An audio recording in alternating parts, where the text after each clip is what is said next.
Hi guys, welcome back to the PYQ series जो हम last 4 weeks से कर रहे हैं। अभी तक हमने 2024 और 2023 के ब्रिटिश पोएट्री से रिलेटेड क्वेश्चंस कवर किए हैं। ये ऑथेंटिक प्रीवियस ईयर्स क्वेश्चंस हैं और आज हम करने वाले हैं जून 2022 के PYQs फॉर शिफ्ट 1 और शिफ्ट 2। मतलब शिफ्ट 1 और शिफ्ट 2 दोनों के मैंने कंबाइन कर दिए हैं। और अगर आप चैनल पे नए जुड़ रहे हैं तो please consider subscribing to the channel because हम यहाँ सिर्फ PYQ सॉल्व नहीं करते, उनको डिटेल में डिस्कस भी करते हैं। क्योंकि अगर फ्यूचर में से सेम टेक्स्ट में से कोई किसी भी तरह का आपको क्वेश्चन आता है तो बड़े आराम से आप सॉल्व कर सकते हो। जैसे पोएट्री की ओपनिंग लाइंस, उसका थीम, उसका सब्जेक्ट जो डिटेल में, और नए जो पोएट्स हैं स्पेशली जो मॉडर्न पोएट्स हैं ये, उसके बाद जो पोस्ट मॉडर्न पोएट्स हैं वो बहुत हम डिटेल में डिस्कस करते हैं। And then you can easily crack your NTA NET, so please consider subscribing. Let's begin with the first question quickly. तो हमारा पहला क्वेश्चन कहता है which of the following is not true about lyrical ballads. Lyrical ballads के बारे में इनमें से नीचे दी गई में से चार ABCD में से कौन सा ऐसा ऑप्शन है जो सही नहीं है। So let's see the options first. It is the manifesto of romantic poetry. ये रोमांटिक पोएट्री का मैनिफेस्टो है और ये चीज सही नहीं है। It turns English poetry away from social and intellectual sophistication of the 17th century and 18th century. जो English poetry की जो sophistication है, intellectual जो needs है, आपको पता ही है रोमांटिक, उससे पहले रोमांटिक टाइम से पहले जो थी वो थे न्यू क्लासिकल टाइम, और वो फॉर्म्स के ऊपर, रैशनैलिटी के ऊपर, लैंग्वेज के ऊपर, डिक्शन के ऊपर बहुत फोकस करते थे। तो it turns you away from that. It takes poetry out of the confines of reason and intellect, of the unravished and unspoiled beauties of nature. It is very particular about the form and structure of the poem. तो इन चारों में से कौन सी एक चीज है जो सही नहीं है? And the answer is it is very particular about the form and structure of the poem. If you remember, lyrical ballads की जो opening lines हैं या जो major lines हैं उनमें से Wordsworth जो he says that poetry, how he defines poetry as a spontaneous overflow of powerful emotions. Right? This is how he defines poetry. तो अगर spontaneous है तो वो आप form और structure के ऊपर तो ध्यान दे नहीं सकते. So that is why this is wrong. So correct answer is D, जैसे कि अभी हमने देखा. So it is very particular about the form and structure of the poem. It is incorrect with respect to lyrical ballads. Lyrical ballads were first published in 1798 by William Wordsworth and Samuel Taylor Coleridge. Coleridge और Wordsworth ने एक साथ मिलके पहली बार 1798 में लिखा था, लेकिन इस वर्जन में कोई भी प्रेफेस नहीं था. It was without a preface. There was no preface. But in फिर जब 1800 वाला issue आया, then there was a preface. It was written by Wordsworth and it is considered to be the manifesto of romantic poetry. Manifesto means यहाँ से जो romantic poetry है वो start हुई थी, and it also laid down the principles of romantic aesthetics. And Wordsworth's preface argued that poetry should use the language really spoken by men, not artificial diction. कि किसी तरह की उसको इधर उधर से डेकोरेशन की जरूरत नहीं है. Language should be as such as it is. And it rejected the rigid forms, classical structures, embracing simplicity, spontaneity, and emotional depth. And this flexibility was revolutionary, marking a shift from neoclassical order to romantic freedom.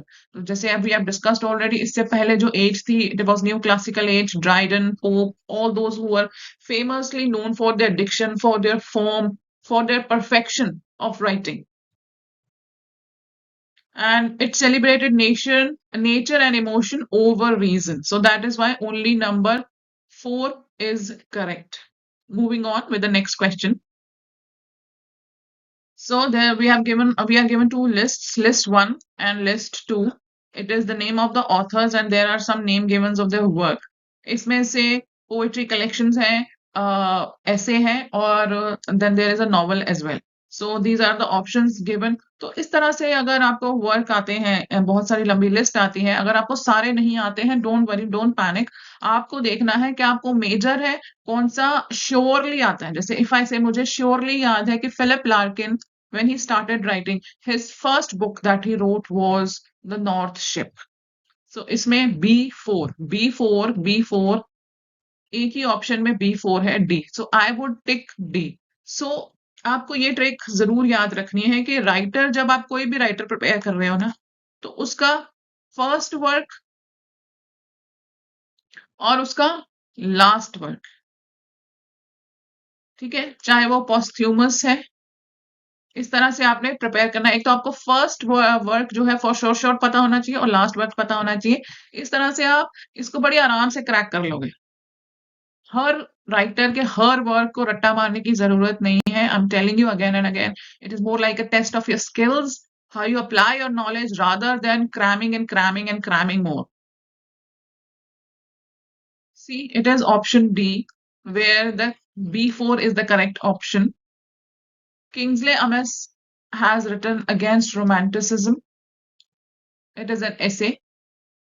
And then Philip Larkin, who wrote The North Ship. Larkin's first poetry collection that appeared in 1945, The North Ship, reflects his early Yeats-influenced style. So, from whom Larkin was influenced? W.B. Yeats. And these are the opening lines of these works. So आजकल opening lines I again influence this thing कि बहुत important हो गई हैं, तो आपको आनी ही चाहिए, एटलीस्ट ओपनिंग लाइन तो पक्का आनी चाहिए। And the Shires is by Donald Davy, written in 1974. It is a sequence celebrates English counties, ठीक है, regional imagery and all. And then John Wayne, Hurry on Down, 1953. It is a novel. This is the prologue with which it opens, and these are the opening lines. It is his debut novel. John Wayne, Hurry on Down.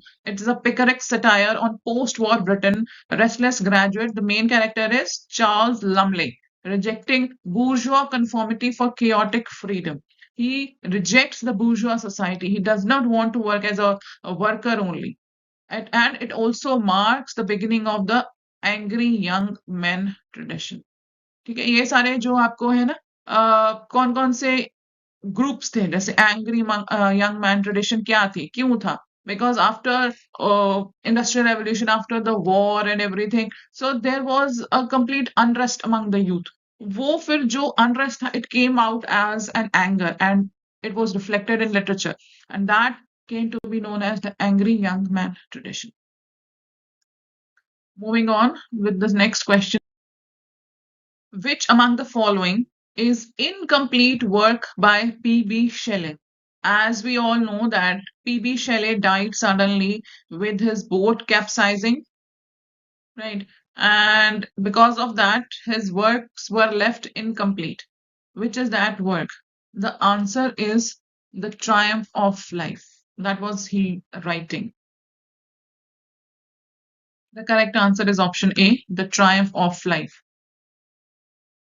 Shelley's most famous incomplete work is The Triumph of Life, written in 1822. His final major work left unfinished by his death by drowning. He died by drowning. His boat capsized. And it is a 547 line visionary fragment in terza rima. जैसे Triumph of life, terza Raima, तो इस तरह से आप इनको आपस में link कर सकते हैं। It can really help you out too, क्योंकि वो most of the time paper में ये भी पूछ लेते हैं कि इसकी फॉर्म कौन सी है। And it depicts life as a destructive chariot crushing humanity in a dreamlike procession, grappling with reality, illusion, and failure of ideals. Shelley was completely disturbed with the death of Keats, and he could not take in a lot of things happening around him. That is why he wrote such a work. And these are the opening lines of The Triumph of Life. Swift as a spirit hastening to his task of glory and of good, the sun sprang forth, rejoicing in his splendor, and the mask of darkness fell from the awakened earth. The smokeless altars of the mountain snows flamed above crimson clouds, and at the birth of light, the ocean's horizon arose. to which the birds temper their matin lay, all flowers in fields or forest which unclose their trembling eyelids at the sun's first ray, even as the day is dawning. So this is about how things are changing, how he's getting tough, उसको reality को accept करने में problem आ रही है, and उसके जो ideals हैं वो fail हो रहे हैं और उसको लगता है उसकी life एक illusion है. So this is how the things are moving on. And जो बाकी के जो उसमें ऑप्शंस थे जैसे ओ टू वेस्ट विंड वगैरह उसके सारे जो है वो ओपनिंग लाइंस आपको यहाँ पे दिए हैं. Ode to west wind was written in 1819 and this is the opening lines and he has personified wind as autumn's vital breath. And next is Queen Mab. It is the complete title, Queen Mab, a philosophical poem with notes. It is written in 1813. वो ये भी पूछ लेते हैं कि title complete करो. It's his first major work, radical blank verse epic, blending fairy fantasy with utopian socialism and atheism. Shelley was an atheist. He did not believe in God. And these are the opening lines. It was printed privately at the age of 20. उसने publicly इसको नहीं publish करवाया था. Rather, it was a privately published thing, and in which he had critiqued monarchy, religion, commerce, war, and what he was envisioning, उसका क्या ख्याल था, उसको क्या लगता था कि क्या होना चाहिए, ह्यूमन परफेक्टिबिलिटी, किसके थ्रू, रीजन के थ्रू और नेचर्स हार्मनी के through. And the next work was The Demon of the World. This is one of his later and less famous works. It was written in 1816. It is a revised, shorter version of his earlier poem Queen Mab. तो ये भी question हो सकता है कि queen map जो 1813 में आई थी उसको लेटर उसने रिवाइज किया था तो उसका नाम क्या था, क्या नया नाम था. It is the demon of the world and check the spellings. And it was published alongside his major work Alistair to tone down its radical notes while retaining the visionary critique of the society. And it transforms Queen Mab's fairy chariot into a demon, guiding the soul through time, exposing oppression and envisioning rational utopia. So this is all about it. Okay, the next question comes: who said there can be, and there ought to be the difference between the language of prose and metrical composition? Prose की language, metrical composition means poetry. और poetry की language दोनों अलग अलग होनी चाहिए. ये किसने कहा है? देयर इज, ये है, ये देयर कैन बी, ये हो सकता है, देयर ऑट टू बी, और ऐसा होना ही चाहिए. Who said these line? It is John Dryden और विलियम वर्ड्सवर्थ और कोलरिज और एलियट. राइट. सो अगर हम इनको एलिमिनेट करने की कोशिश करें तो इस तरह का जो बात है, जो language of pros and poetry की बात है, Dryden did not talk about it much, Dryden. And Eliot also did talk about poetry and prose, but not in that sense. तो हमारे पास कौन से ऑप्शन बच जाते हैं? Wordsworth and Coleridge. Wordsworth said that the language should be of poetry should be the common man's language, layman's language. मतलब अगर आप normal tone में भी बात करें तो भी वो poetry बन सकती है. लेकिन यहाँ पे जो हमें कहना चाह रहा है कि जो prose है और poetry की जो language है वो अलग होगी. It has to be अलग. It has to be different. Then correct answer is Coleridge. And which work was it? It was Biographia Literaria. The correct answer is option C, S.T. Coleridge. William Wordsworth, in his preface to lyrical ballads, he argued the opposite. उसने बिल्कुल opposite बात बोली थी, that poetry should use the language of common men, very close to prose. So this quote contradicts what Wordsworth said.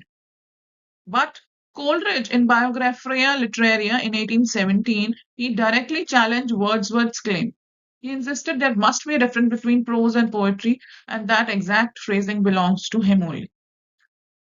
John Dryden wrote on poetry in his essay of dramatic poesy, but is not associated with this kind of quotation.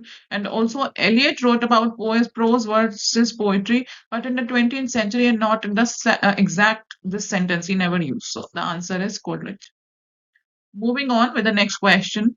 A.L. Tennyson in the following lines: yet I doubt not through the ages one increasing purpose runs, and thoughts of men are widened with the process of the suns. The thoughts of men are widened with the process of the suns. Process of the suns means जैसे जैसे अब सन process of the sons में जैसे जैसे दिन आगे बढ़ते जाते हैं, टाइम आगे बढ़ता जाता है, समय चलता जाता है, तो जो thoughts of men are widen, जो थॉट प्रोसेस है वो और वाइडन होता जाता है।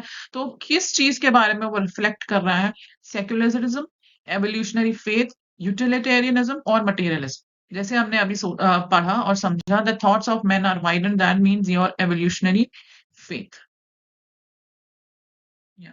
And the correct option is reflects upon the evolutionary faith, that how with the passage of time the evolution of men happens. And these lines were from Locksley Hall, very famous poem by Alfred Tennyson. And it is a dramatic monologue where the speaker is reflecting on his personal laws and envisions human progress. The poem critiques the marriages of material gain while looking toward future societal advancement. So इस तरह की सारी ये poem है, ये उसकी themes हैं. And this is the opening lines. Comrades, leave me here a little while, as yet it is early morn. Very famous lines from the poem of Alfred Tennyson, Locksley Hall. So the next question that we are going to talk about is, who among the following in the article Fleshly School of Poetry, which attacked pre-Raphaelites, especially D.G. Rossetti, who has written this article, Fleshly School of Poetry? Is it Robert Browning, William Holman Hunt, Robert Buchanan, or Christina Rossetti? So pre-Raphaelites का आपको पता है, एक group of poets and writers and artists, especially run by D.G. Rossetti and Christina Rossetti and other, who followed aestheticism,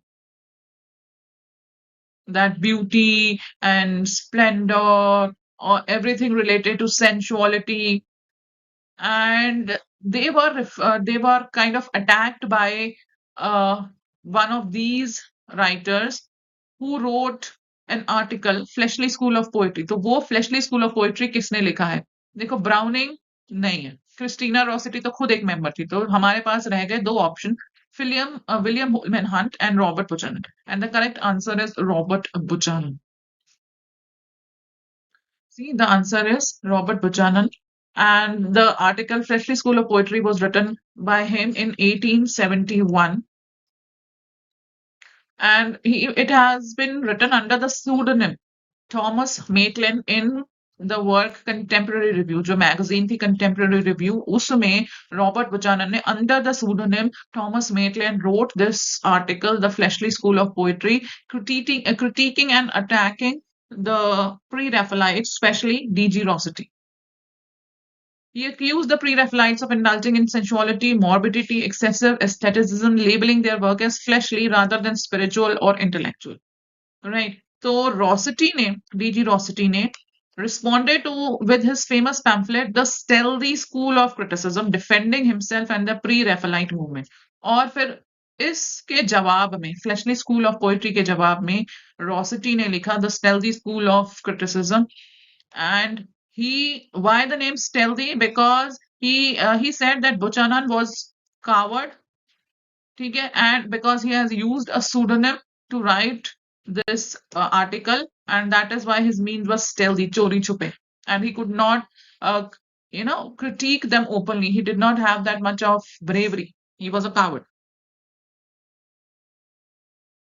And जो बाकी के works थे, no, जो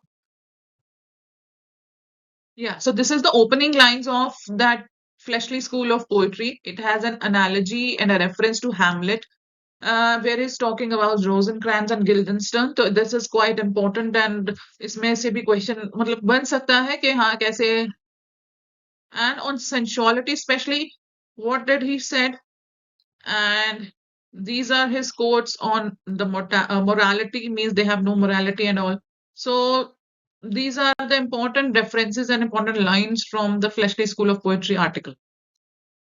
Moving on with the next question. Who is the author of the poem House of Fame? The answer is Geoffrey Chaucer. बाकियों को देखने की जरूरत नहीं है। चौसर तो आपको बाय हार्ट लर्न होना चाहिए। चौसर से, मिल्टन से क्वेश्चन आने ही आने हैं। मतलब you can not miss these two writers. The correct answer is Geoffrey Chaucer. These are the opening lines of, and it is the dream vision framework exploring fame, reputation, instability of renown. और एक बार इसमें ये भी question आया था कि house of fame में कौन सा बर्ड जो है वो जो चौसर को लेके आता है उड़ा के उठा के अपनी क्लॉज में या बीक में। तो इसमें बहुत सारे क्वेश्चंस आते रहते हैं। You should study the works of Chaucer, at least उसके जो समरीज है ना वो जरूर पढ़ो। एंड जो उसमें 4 ऑप्शंस थे, ऑथर्स थे, उनके सारे important works. William Langland is famous for Piers Plowman and Geoffrey Chaucer's के ये इंपॉर्टेंट वर्क हैं जिनको आप इग्नोर नहीं कर सकते।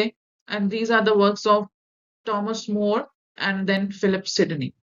Right? At least read the summaries of these works that really help you out in combating a number of questions. जो छोटे छोटे वो डिटेल्ड क्वेश्चंस पूछ लेते हैं वो समरीज में कवर हो जाते हैं। Okay, so the next question we have is identify the poem. Poems termed as pastoral elegies. Options are Lycidas, In Memory of W.B. Yeats, Adonai, Thyrsis, and In Memoriam. So there are 5 pastoral elegies that are very very famous in English literature. उनमें से यहाँ पे 3 दी गई हैं, आपने उनको identify करना है.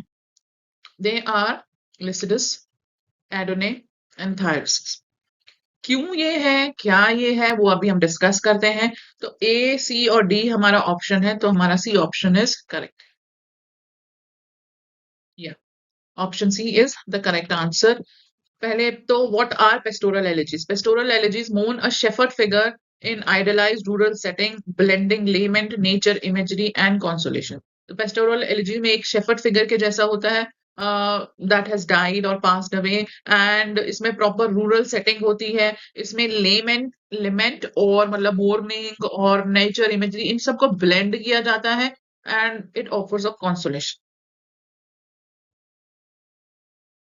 Um, Lycidas by John Milton, written in 1637. It is an elegy for Edward King. It is a classic pastoral elegy with nymphs and sea imagery. Then Adonai by P.B. Shelley. अभी हमने पीछे बात भी करी थी that P.B. Shelley. There was one PYQ in some other year also, that who has written Adonai and for whom. So Adonai is written by P.B. Shelley in 1821 for John Keats, and pastoral elements via Apollo, Echo, and Earth Mourning. And then Thyrsis, Matthew Arnold's 1866. It is also called Oxford Elegy because it has been written and composed around the premises of Oxford. For Arthur Hugh Clough, Arthur Hugh Clough was a very close friend of Matthew Arnold and also himself was a poet. And he uses shepherd Thyrsis in pastoral landscape. लेकिन बाकी के दो क्यों नहीं है?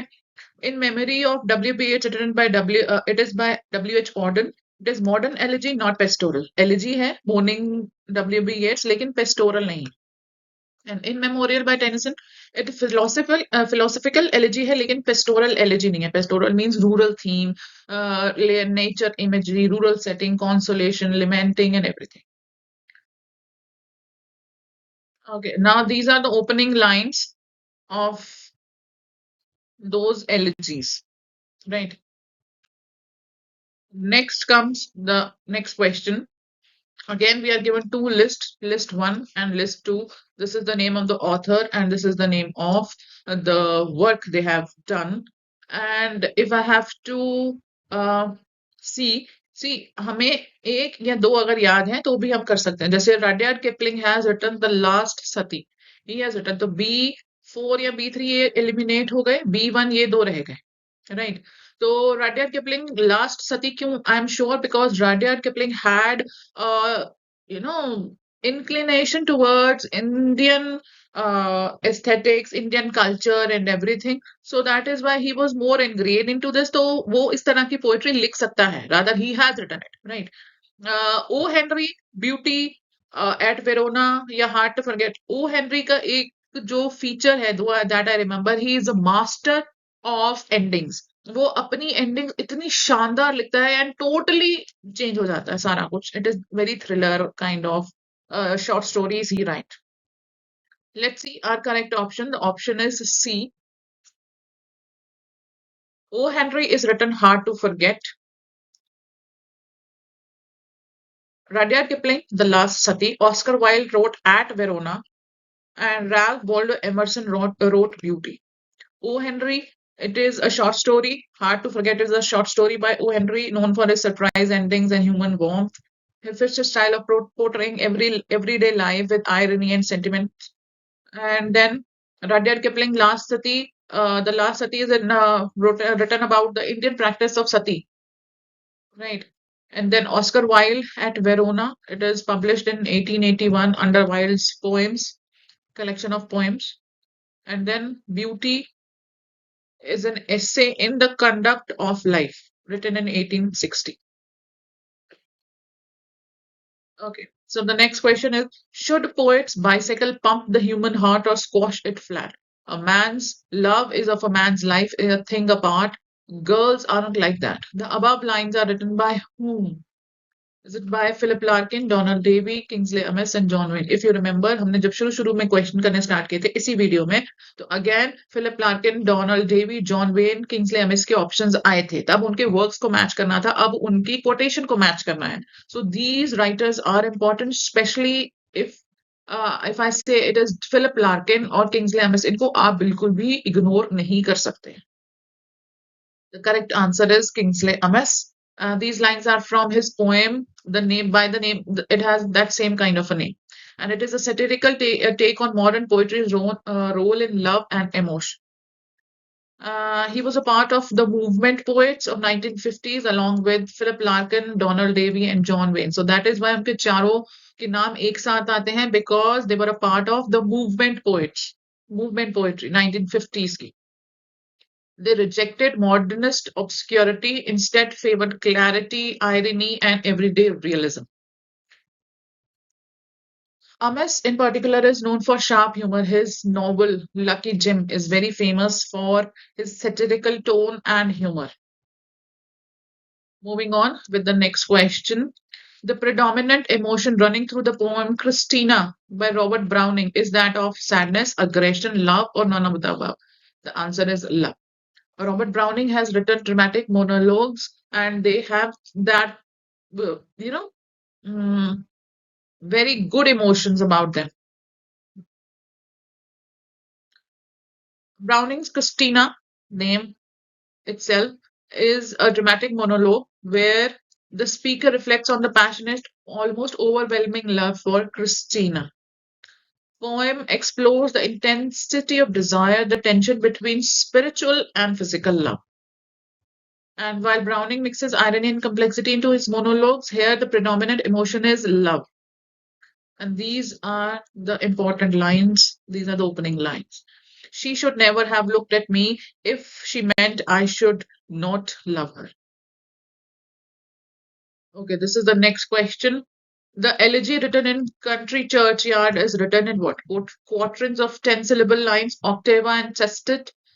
It is octave and sestet, heroic couplet, or alexandrines. आपको poetry के types के साथ पोएटिक डिवाइसेस का भी पता होना चाहिए. किस तरह की लाइंस को क्या कहते हैं, ऑक्टेव क्या होता है, सेस्टेड क्या होता है, कपलेट, हेरोइक कपलेट क्या है, अलेक्जेंड्रियन किस क्या है और किसके साथ एसोसिएटेड है actually this also. The correct answer is it are quatrains of 10 syllabic lines. It is composed in iambic pentameter. Pentameter means 10 syllables per line. And the rhyme is AB, AB. That is why it is a heroic quatrain. See, the form of typical graveyard poetry reflect on mortality, obscurity, and dignity of common lives. I'll show you how it is 10 syllables. The curfew tolls the knell of parting day. 1, 2, 3, 4, 5, 6, 7, 8, 9, 10. So ये 10 syllables हो गए. And it is iambic pentameter, means stressed unstressed है, ठीक है. और इनकी line जो rhyming है A B. This is A day, laid is B, day rhymes with way and this line with me. तो ए बी करके आपकी Yeah. See, let's check. The day, way, Lee, we. They are rhyming A, B. तो इस तरह से they become heroic poets. Graveyard poets, आपको Thomas Gray, Edward Young, Robert Blair, they are very very important. आपको और नहीं कुछ तो ऐसे ही पूछ लेंगे कि इनमें से कौन सा एक ग्रेवयार्ड पोएट है, सिलेक्ट करो, लिस्ट दी होगी, या कौन सा नहीं है, सिलेक्ट करो, लिस्ट दी हो गई. तो जो भी आपके जो ग्रुप्स ऑफ पोएट्स है ना, जैसे अभी तक हमने देखा मूवमेंट पोएट्स हो गए, ग्रेवयार्ड पोएट्स हो गए, और उसके पहले वो आए थे प्री रेफलाइट्स हो गए, एंग्री यंग मूवमेंट्स वाले, इनमें कौन कौन से थे, एटलीस्ट आपको वो ऑथर्स पता होने चाहिए उससे related. Okay, so this question says, who among the following is the author of the work The Steel Glass? Is it the Earl of Surrey, Thomas Sackville, George Gascoigne, or Edward Spencer? The correct answer is George Gascoigne. He was an Elizabethan poet, a critic known for The Steel Glass 1576, which is a moral and satirical poem written in blank verse. तो ये poem कब आई, किसने लिखी, कौन से as में लिखी, क्या उसका फॉर्म है? It is in blank verse. It is spelled in two different ways. It is ठीक है, और earliest form है ये satirical type का. And this is the opening lines. It critiques the church, the society, the court life through a mirror. Metaphor. इसमें metaphor उन्होंने किस चीज का यूज करा है? Mirror और glass. O knights, O squires, O gentle blood, you're born. You are not born all only for yourselves. So इस तरह से it is written. Moving on with the next question. Again, Stephen Spender, W.H. Auden, John Masefield, Edward Thomas, they are the Auden group. And we have list two cargoes considered Edelstrop or the pylons. Stephen Spender has written pylons. A is 4. A is 4. A is. बाकी सारी पता होनी. Right. So Stephen Spender has written pylons. जो Auden group है, जैसे I've told you all these belong to the Auden group, उनके अलग अलग नाम भी हैं. उनमें से एक नाम है उनका द पाइलन पोएट्स. वो पाइलन पोएट्स क्यों बना? Because Stephen Spender wrote the work the pylons. And pylon basically होता क्या, एक छोटा सा काइंड ऑफ नट कह लो या एक पार्ट कह लो जो मशीन में फिट होता है. तो right, and it provides that motion. So that is what he has written about, and it is poem about industrialization and modern landscapes. So from there you can remember. W.H. Auden wrote Consider. Masefield wrote Cargoes, and Edward Thomas wrote Edelstrop. And there are the opening lines also given. W.H. Auden ka Consider, John Masefield ka Cargoes, or Edward Thomas ka Edelstrop. Okay, you can definitely take a screenshot and go through the opening lines. They are very, very important for every exam. Next question is apt Vogler के ऊपर. Who has written apt Vogler? It is Matthew Arnold, Robert Browning, A.L. Tennyson, or none of them. The answer is Robert Browning.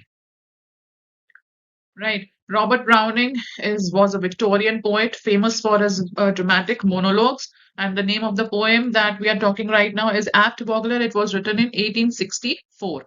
The subject of the poem is a German composer and organist, George Joseph Vogler.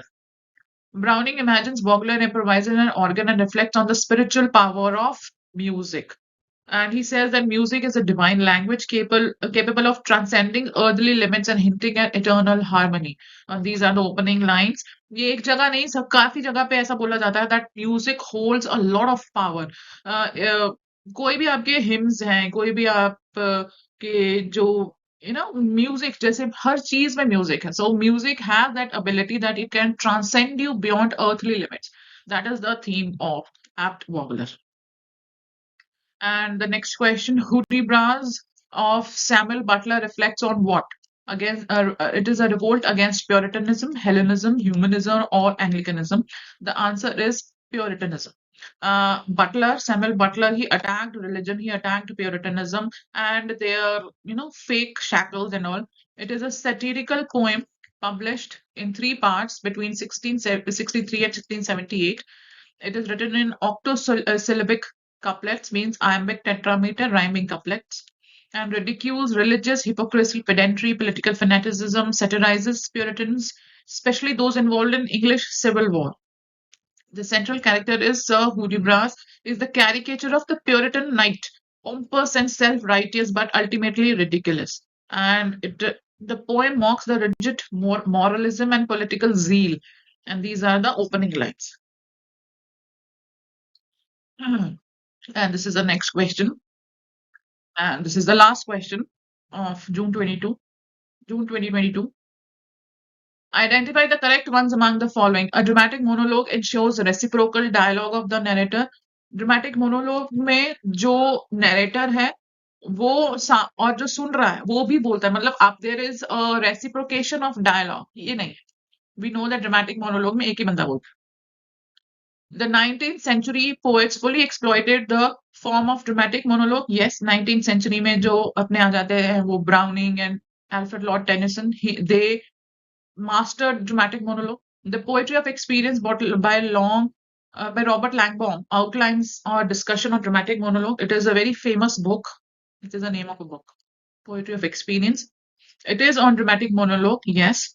And the linguistic pragmatics make the narcissistic speaker of dramatic monologue speak exclusively. अब वो कहते हैं क्योंकि जो speaker है वो continuously सिर्फ अपनी ही बातें करे जा रहा है, अपने ही व्यूज दिए जा रहा है, और जो लिसनर है उसका कोई इनटेक ही नहीं है, कोई कंट्रीब्यूशन ही नहीं है उस सारी कॉन्वर्सेशन में। जो स्पीकर है ultimately he is labelled as narcissistic. So yes, and the speaker and the listener in the dramatic monologues of Robert Browning share the same pedestal of communication. Same pedestal of communication मतलब जो speaker है वो भी बोलता है, जो listener है वो भी बोलता है, but नहीं, ऐसा नहीं होता. So the 3 options that are correct are B, C and D. Yeah. ठीक है. A dramatic monologue is a poetic form where a single speaker addresses a silent listener. A speaker reveals their character, often unintentionally, through their speech, and the famous examples are Browning's dramatic lyrics like My Last Duchess, Fra Lippi, and India del Sarto. So the 19th century poets fully exploited the poetic form of dramatic monologue. Yes, like Browning and Tennyson. Poetry of Experience by Robert Langbaum. Yes, it is written in 1957. And linguistic pragmatics of the narcissistic speaker wala bhi sach hai, because here the speaker dominates the discourse, often self-revealing and narcissistic.